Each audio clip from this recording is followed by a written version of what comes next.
마다 등장하는 게 행동주의 헤지펀드가 아닐까 싶습니다. 다음 달 주총 시즌을 앞두고 7년 전 한국의 대기업을 집중적으로 타겟을 했던 때보다 오히려 더 강력한 무기를 갖추고 한국 기업을 겨냥하고 있다고 하는데요. 이런 상황에서 어제 정책 당국이 외환 시장을 전면 개방했었죠. 어떻게 봐야 될지 오늘은 이 문제에 대해 알아보겠습니다. 도움 말씀에 한국경제신문의 한상춘 논설위원 나와 계십니다. 안녕하십니까? 네, 안녕하십니까?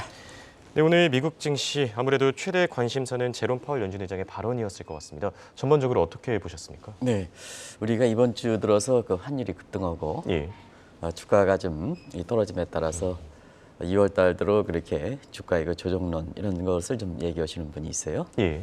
근데 우리는 이제 이 방송을 통해서 일희일비할 필요는 없다 하는 어제 결론을 그렇게 말씀을 드렸는데요. 예, 그렇죠.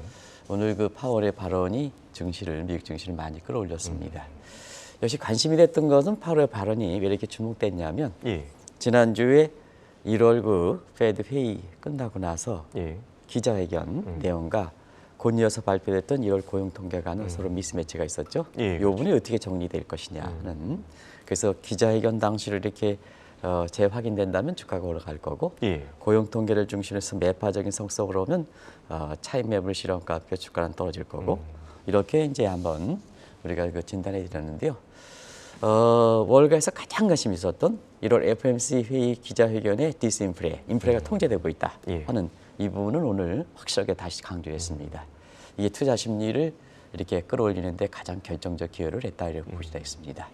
역시 남아있는 부분은 이렇게 방송을 통해서 지적도 해드렸습니다는 예. 지금 그 서비스 분야는 아직 좀 웨이지 프라이스 스파이럴 이 현상 때문에 아직 불안하다 하는 입장이 했었는데요. 사실 인플레가 통제 가능하다 하는 측면에서 오늘 결정적으로 나스닥 지수를 끌어올린 데에는 사실 그 빨리 연내에 물가가 잡힐 수 있다. 이 물가가 잡히는 부분은 코로나 문제라든가 이런 문제이기 때문에 이 문제가 끝나가는 측면에서는 빨리 잡힐 수 있다 하는 이 측면이 주가를 끌어올리는 것이 아닌가 이렇게 보고 있습니다. 그리고 또 한 가지는 지금은 고용 통계가 뜨겁다 하더라도 예. 페드 입장에서는 2012년 대비해서부터 고용 창출과 그다음 인플레와 같이 듀얼 맨데이터를 이렇게 해왔습니다는 오늘 명확히 입장을 표시했죠. 예, 그렇죠. 고용 통계가 뜨겁더라도 지금 페드 입장에서는 인플레가 최우선순위다. 이게 이제 볼코 모멘트 방식이다 이렇게 보시면 되겠는데요. 1980년대 이공주를 강조했습니다. 그런 상태에서 고용 통계가 뜨겁다 하더라도 인플레 문제, 이 문제에 대해서 연관시키지 않겠다 하는 입장도 사실 고용 통계가 뜨거우면 이렇게 물가가 페드의 매파 속성이 강하지 않겠느냐, 요 고리를 차단시켰다는 측면에서 상당히 의미가 있었다 이렇게 보겠습니다. 예. 왜 이런 현상이냐면 고용 통계는 경기의 선행과 후행과 동행 지표를 이렇게 나눌 때 후행 지표거든요. 지금의 고용 통계는 어떻게 했으면 작년 하반기에 계약 관계 이런 부분에서 예. 나오는 현상이기 때문에 지금의 상황을 얘기하는 건 좀 다르다. 지금은 물가는 잡히고 있다 하는 그 측면에서 고용 통계와 연계를 이렇게 자른 부분도 투자 심리를 개선된다 이렇게 보겠습니다. 그래서 전체적으로 보면 이렇게 파월의 발언에 대해서는 예상선보다는 비둘기적으로 인식시키면서 사실 주가가 올라갔다. 3대 지수가 금리에 민감한 나스닥 지수가 많이 올라갔다 이렇게 보겠습니다. 그래서 이번 주 들어 다시 한번 말씀드리는 원달러 환율 급등하고 그다음에 외국인의 이탈 조짐과 함께 주가가 떨어지면서 2월에 조정론을 지금 얘기하는 분이 있습니다는 물론 뭐 주가라는 거 올라가면 조정이 되겠지만 예. 너무 이것을 일희일비하다 보니까 시장 흐름에 시장 예측관을 너무 일희일비하다 보니까 투자자들이 많이 혼란을 겪는 상태거든요. 그래서 이럴 때 그 변동성이 강할 때는 자기의 투자의 그 철학대로 예를 들어서 목표 수익률 방식대로 이런 시장을 균형 있게 가는 것이 가장 좋은 전략이 아닌가 이렇게 보고 있습니다. 네. 지금 새해 들어서 증시가 상승 랠리 이어가고 있지만 사실 얼마 전까지만 해도 시장 상황 굉장히 안 좋았습니다. 근데 이렇게 안 좋을 때마다 꼭 등장하는 사람들이나 이 헤지 펀드들이 있는데 그 중에 하나가 행동주의 헤지 펀드 아니겠습니까? 네, 안 좋을 때 등장하는 이제 세력들이 이제 비관론자 그리고 이제 가장 그 문제가 되는 것이 행동주의 헤지 펀드 아니겠습니까? 예. 우리 그 홍 앵커를 통해서 최근에 아침에 이렇게 방송하다 보면 뭐 폴 싱어, 칼 아이칸 예. 이런 그 행동주의 펀드의 가장 상징적인 있는 사람들이 오랜만에 등장하죠. 예, 그렇습니다. 그래서 칼 아이컨이 일본의 국채라든가 이런 걸 좀 이렇게 일본을 공격하고 있다 하는 것이 이은 그 캐스터와 홍익호를 통해서 최근에 그렇게 얘기하는데요. 최근에 그 전면으로 나서고 있는 분위기다 이렇게 보겠습니다. 그리고 국내에서도 자산운용사가 다 그런 건 아닙니다는 지금 적극적으로 다음 달에 있는 주총 시즌을 앞두고 적극적으로 행동주의 헤지펀드, 행동주의 펀드로 나서고 있는 상황이다 이렇게 보겠습니다. 왜 이렇게 최근 들어서 대내적으로 행동주의 헤지펀드가 이렇게 나타날까 하는 측면은 작년에 금리 인상 과정에서 수익을 그렇게 많이 내주지 못했거든요.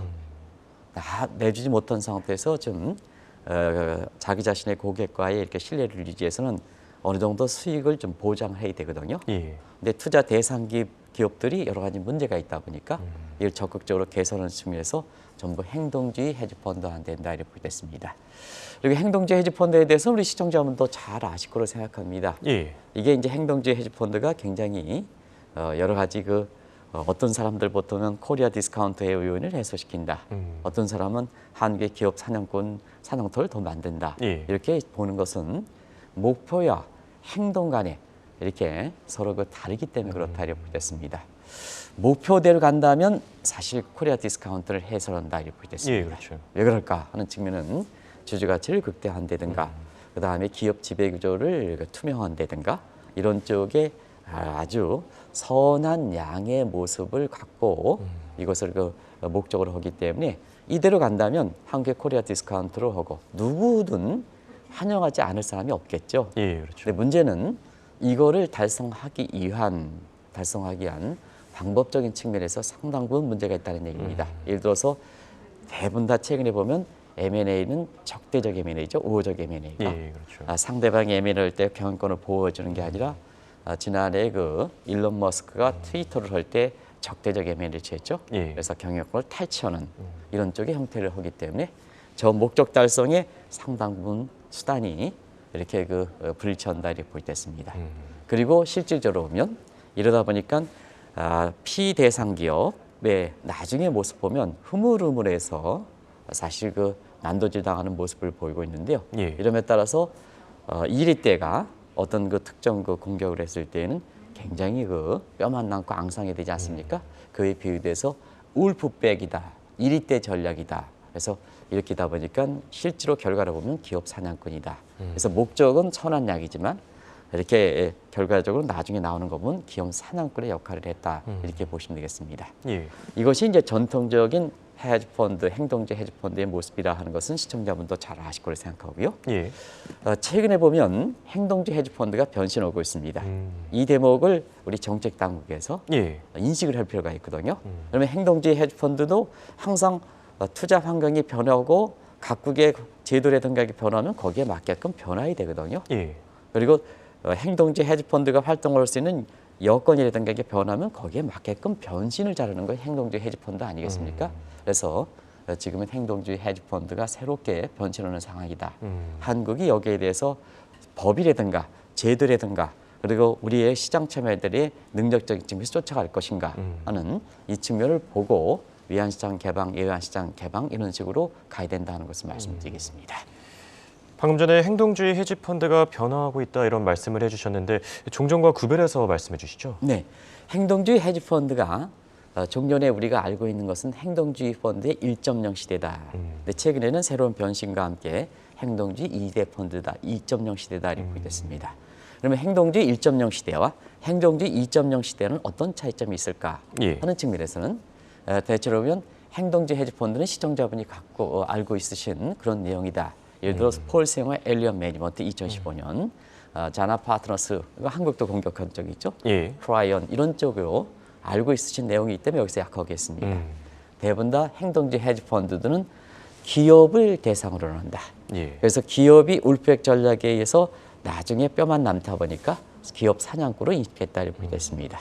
근데 최근에는 어떨까 하는 측면에서 보면 기업 권력이 국가 권력을 더 앞서는 상황이 많습니다. 그리고 국가 권력은 대부분 다 잘 되는 사람보다는 이게 중간층이 무너지니까 1인 1표주의에서 다 그런 건 아닙니다는 밑에층, 바텀 오브 피라미드에서 인구의 낮은 계층을 형성하다 보니까 경제와 그다음에 정치 체제 간의 미스매치 요 현상 때문에 상당 부분 국가가 취약한 상황입니다. 예. 그리고 지금까지 이렇게 보면 밑에 계층을 하다 보니까 코로나의 지원금이라든가 이런 것 때문에 국가의 재정이 굉장히 안 좋은 상태죠.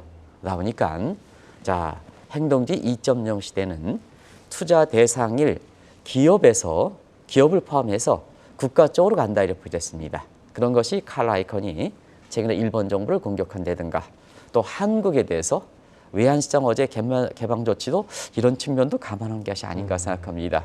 그래서 행동지 헤지펀드 2.0 시대를 맞아서 한국의 제도, 예를 들어서 NDF 시장에 전면 개방하지 않는다든가 이런 쪽도 우리가 한번 계속 지적했는데 예. 이런 부분은 좀 개방해달라 하는 국가를 상대로 한 이 요구를 경우에 따라서는 시기적으로 맞았기 때문에 어제 외환시장이 개방되다 보니까 예. 이 요구에 굴복한 게 아니냐 이런 표현도 나오는 것도 바로 그렇습니다. 행동지 헤지펀드의 공격 대상이 기업뿐만 아니라 예. 국가를 대상으로 했다 이렇게 보겠습니다.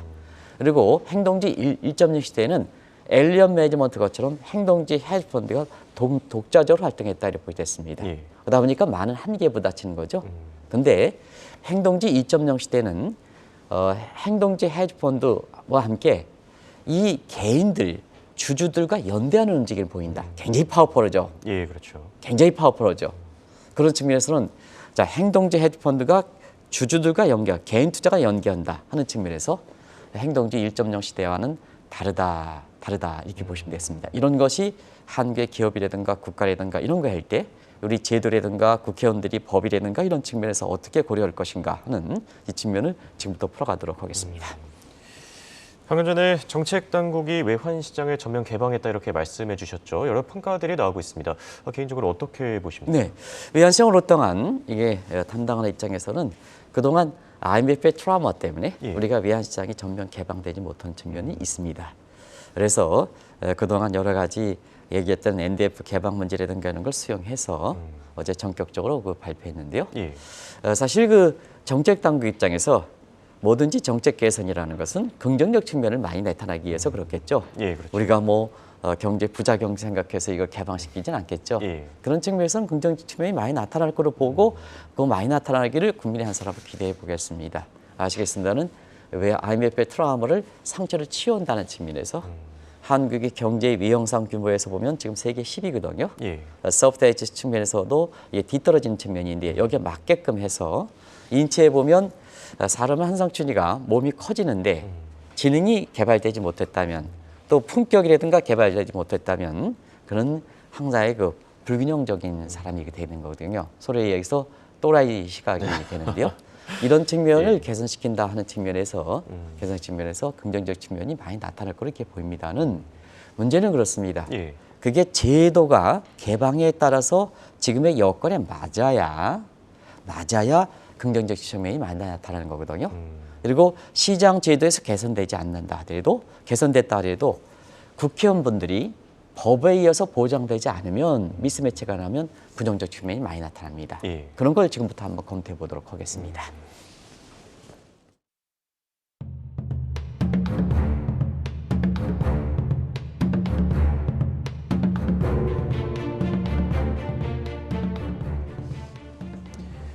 지금 우려되는 건 행동주의 헤지펀드 2.0 시대를 맞아서 한국이 최적의 사냥터로 지목이 되고 있다고 하는데 가장 큰 문제는 이 쇄국적인 상법 문제 아니겠습니까? 네, 그렇습니다. 어제 외환시장도 개방되니까 부작용 측면에서 환투기가 놀이터가 되지 않느냐. 그리고 외국인이 놀이터가 되지 않느냐. 외국인들 입장에서 가장 공격적으로 변신을 하는 것이 행동주의 헤지펀드거든요.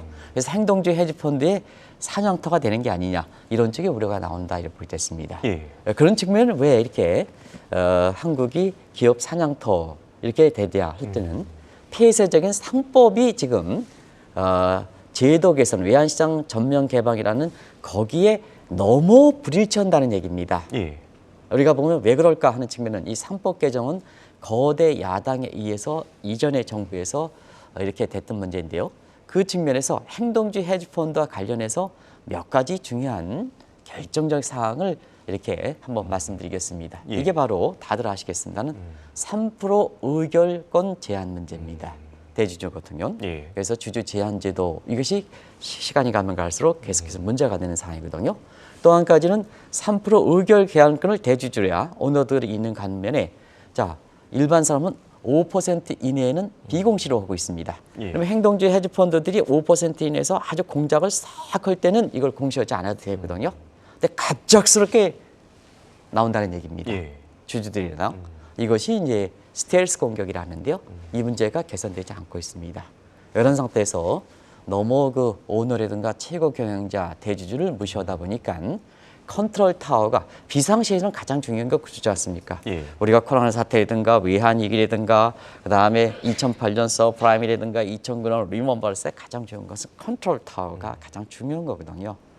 최고 통수권자라든가 이게 왜 역할이 중요하냐? 예. 어려울 때 가장 주도력이 중요한 거거든요. 그런 측면에서는 한국의 상법은 컨트롤 타워를 너무 약화시켰다 이렇게 보겠습니다. 이런 것이 사실 최근에 보면 외환시장 전면 개방과 함께 환투기금, 외국인 놀이터 그중에서 가장 변심한 행동지 헤지펀드에 대해서 우리 상법이 예. 가장 취약한 구조를 갖고 있다 이렇게 보시면 되겠습니다. 그런 상태에서 예전에 그 상법 개정할 때 우리가 그 당했던 경험도 있죠. 예. 그래서 2015년에 뭐 아시겠습니다. 삼성물산 문제, 그 현대 문제 이런 것도 계속 4대 그룹에 공격하는 과정에서 행동주의 헤지펀드가 반드시 그 목적대로 보면 주주가치 극대화라든가 기업 지배구조 투명성이라든가 해서 긍정적 측면이 이렇게 많은 것은 사실이거든요. 근데 어떻게 인식되느냐 문제가 중요하거든요. 그 국민들은 제도라는 것은 국민의 인식 수준을 바탕으로 해서 제도 계산해야지 예. 해외 선진국에 쫙 해서 선진국 수준으로 요청하는 건 아니거든요. 그렇죠. 그런 측면에서 우리나라의 국민들의 인식이 행동주의 헤지펀드에 대해서 어떻게 인식할까 하는 측면은 자 삼성물산이라든가 현대라든가 공격하는 과정에서 그동안 폴 스윙어라든가 이런 행동주의가 보여줬던 이렇게 대목을 볼 때는 우리 국민들 입장에서는 천사의 탈을 쓴 악마로 이렇게 비유되는 측면입니다. 그런 측면에서는 환시라든가 이런 것을 우리의 국민들의 인식 수준, 상법의 문제 이러한 것을 평형해서 우리 환시지를 외환시장을 개방해야 되는데요. 너무 이상적인 측면도 많다 이렇게 보겠습니다. 그런 측면에서 곧바로 가장 변신이 심하고 공격적인 행동주의 헤지펀드 어떻게 보면 외국인들의 가장 그 이렇게 주도력을 갖고 있는 행동주의 헤지펀드의 놀이터가 되는 게 아니냐 이런 쪽의 우려가 만만치 않게 제기된다 이렇게 보겠습니다. 네, 말씀하신 대로 상법 개정이 시대에 좀 뒤처진 면도 있는 것 같습니다. 네, 여기에 또 한국이 이렇게 기업 사냥터로 전락하게 된 계기가 국내 기업들이 일부 자초한 면도 있지 않습니까? 네, 행동주의 헤지펀드에 대해서 기업을 공격하면 그 기업이 뭐냐? 기업이 완충시킬 수 있는 공격에 방어할 수 있는 능력이 있는데요. 국내 그 기업들은 다 그런 건 아닙니다는 예. 주주들을 외면하는 그래서 주주들이 행동주의 헤지펀드가 사냥꾼이다 하는 측면에서 보면 내가 투자한 기업이 그 기업에 대해서 수익을 올려야 되니까 예. 목적상 주주가치 극대화한다는 여기에 연계시킨다. 연계가 잘 된다. 이게 우리나라의 지금의 문제다 이렇게 보겠습니다. 그런 과정에서 사실상 많은 내가 투자했던 기업들의 배신 얘기들이 많았었죠. 예. 그 대목이 아시겠지만 물적 분할 문제라든가 액면 분할 문제죠. 예를 들어서 카카오에 투자했는데 원투자들은 카카오의 미래에 대해서 잠재성을 보고 투자한 거 아니겠습니까? 그렇죠. 근데 카카오라는 게 요게 원투자한 사람이 실망하는 것은 뭐냐? 카카오가 탁 해서 잠재적으로 하면 또 계열사 나와 이 180개 이상. 그러다 보니까 원투자들 입장에서는 굉장히 실망하고 투자 수익이 기대만큼 안 나오는 거죠. 예, 그렇죠. 이런 투자 기업들의 배신 얘기들이 나온 거 있다. 저기 이제 쭉 해서 자막에서 이렇게 나오고 있습니다. 시청자 여러분 잘 아시겠지만 이렇게 시간 관계상 오늘 30분에 딱 끝내달라고 그러니까 그래서 끝내도록 하겠습니다. 예, 알겠습니다. 그리고 투자 기업의 임직원들의 배신 얘기가 얼마나 많이 나왔습니까? 예를 들어서 작년에 보면 오셈 인프란트 문제라든가 계양경 정기 문제라든가 대형 횡령 사건들이 많았죠. 예, 그렇죠. 저기 투자한 사람들은 그 투자한 주주 경영자를 믿어야 되는데요. 저렇게 되면 어떻게 되겠습니까? 행동주의 헤지펀드를 연대할 수밖에 없는 예, 거죠. 그렇죠. 그런 식의 지금 모습이 된다 이렇게 됐습니다. 그리고 카카오 같은 경우도 SM과 관련해서 지금 한국경제신문에 오늘도 굉장히 스텔스 공격과 비슷한 것처럼 파고들어서 결국 이수만 SM 그 예. 이사회 의장께서 그냥 아주 이렇게 울분을 토했다 이렇게 하는데요. 같은 한국 기업들이 한국의 K-팝이라든가 해서 세계적으로 지금 우리가 그래미상이라든가 이런 게 들어갈 수 있을 만큼 거기에 공헌한 사람들을 이렇게 실망시키는 이런 쪽의 모습들이 하니까 결과적으로 보면 행동주의 헤지펀드가 사실 경우에 따라서는 나쁘다 하지만 우리 개인 투자가들이 거기에 연기하는 움직임을 보이고 있다. 이것이 정책 당국에서 분명히 인식할 필요가 있다는 것을 말씀드리겠습니다. 사실 솔직한 마음으로 오죽하면 그렇게 결탁까지 할까라는 생각이 드는데 이렇게 연대한다는 것도 사실 어느 정도 문제가 될 것 같긴 합니다. 네, 행동주의 헤지펀드와 개인들이 연대하면 개인들이 힘이 적으면 그 연대에도 정책 당국이 감안할 필요는 그렇게 크진 않습니다. 근데 지금 개인들이 얼만큼 파워풀합니까? 예, 그렇죠. 소셜 네트워크라든가 뭔가 이렇게 해서 굉장히 파워풀하죠, 뭐든지. 그래서 집단지성이 국내 증권사라든가 이런 리서치 기관보다 집단지성이 더 강하지 않습니까? 집단지성이 가니까 결과적으로 어제 독립 리서치 기관도 허용되지 않습니까? 예. 이제는 이제 증권사의 애널리스트가 여러 가지 자사의 입장을 해서 공정하게 얘기하지 않는단 말이에요. 자기 입장을 대변해서. 예. 이렇게 내가 투자 대상 기업을 딱 해서 이렇게 조사했으면 매도 의견을 반드시 얘기해야 되는데요. 한국에서 보면 그 기관을 대해서는 IPO도 영업해야 되고 퇴직연금도 영업해야 되니까 저기가 나쁘다 하더라도 애널리스트가 공정한 얘기를 얘기하지 못하지 않습니까? 공정한 얘기를 하면 업적금이 확 떨어지니까 결과적으로 보면 페이퍼가 나오더라도 매도 의견이 하나도 안 나오지 않습니까? 예를 들어서 지난 10년 동안 데이터를 보면 전부 매수 의견이 95% 평균입니다. 매년. 예. 매도 의견이 1%, 나중에는 노 코멘트. 매도 의견은 1% 정도뿐이 안 나오지 않습니까? 이걸 어떻게 증권사의 리서치 기관을 믿습니까? 예. 그러다 보니까 정책 당국에서도 이제 홍앵커처럼 영향력 있는 사람이 A라는 기업에 대해서 독자적으로 얘기할 수 있게끔 독립 리서치를 허용하는 만큼 집단지성을 통해서 개인들의 능력이 강해지는 거죠. 그런 측면에서 보면 개인들을 생각을 해주셔야 된다는 얘기입니다. 개인들. 그래서 개인들 입장에선 증권사에는 배당 성역을 좀 올려준다든가 그다음에 자사주 매입해서 이렇게 해서 아이고 우리 사주를 했는데 봉급 받아가지고 우리 사주를 했는데 실컷 자금 먹어도 단도에 투자 안 놓고 사실 유상증자의 그 매입가 대비해서 그 밑에 가격을 떨어뜨리면 그 회사에 자사주 매입했던 근로자들은 어떻게 되겠습니까? 그것도 이 시간이 아니라 몇 년 동안 그러면 그게 되겠습니까? 안 된다는 얘기죠. 예. 실망시킨다는 얘기죠. 이런 걸 전부 이렇게 균형 있게 가져가는 측면에서 정책 당국이 노력을 해야 된다 하는 그 측면이 지금 쭉 나오는 거다. 다만 한 가지 예. 확실한 진실성 있게 제도 개방을 해야 된다는 얘기입니다. 신용만 하면 문의만 그 개선하면 오히려 당한다 얘기했습니다. 당한다. 누구한테 당해? 개인들 당하고 행동주의 헤지펀드 당하고 당하는 게 어디냐? 피대상 기업도 당하고 그다음에 국가도 당한다 이렇게 보겠습니다. 그런 측면을 염두에 두실 필요가 있다는 걸 말씀드리겠습니다. 상황이 굉장히 심각한데요. 우리 국민이 우리 국부를 지키기 위해서 시급해야 될 일 마지막으로 한마디 부탁드리겠습니다. 상법 개정해야 됩니다. 예. 지금 외환시장 전면 개정했고 그 지금 상법은 과거의 모습입니다. 법과 제도가 개선이 아니면 여기 파고드는 것이 행동주의 헤지펀드다. 사냥터가 된다 이렇게 보겠습니다. 그런 과정에서 자막에 쭉 나오고 있는데요. 정말로 상법 개정 빨리 해야 됩니다. 세부적인 내용에 있어서는 준비를 많이 했는데요. 30분 이상 지연되니까 이것을 정리해서 나중에 말씀드리겠습니다. 그리고 무엇보다도 외환시장 개방과 함께 부작용이 돼서 국회에서 해주지 못하면 정책 당국에서도 해주지 못하면 국부가 유출되면 우리 입장에서는 사냥터 되면 국민들이 당하는 겁니다. 국민들이 주인의식을 통해서 이것을 극복해 나가야 된다는 걸 말씀드리겠습니다. 그래서 한국을 사랑하는 애국주의 정신이 그게 주인 정신입니다. 그게 필요한 시점이라는 걸 말씀드리겠습니다. 네, 상법 개정과 관련해서는 추후에 또 코멘트 부탁드리겠습니다. 지금까지 도움 말씀에 한국경제신문의 한상춘 논설위원이었습니다. 대화 고맙습니다. 네, 고맙습니다.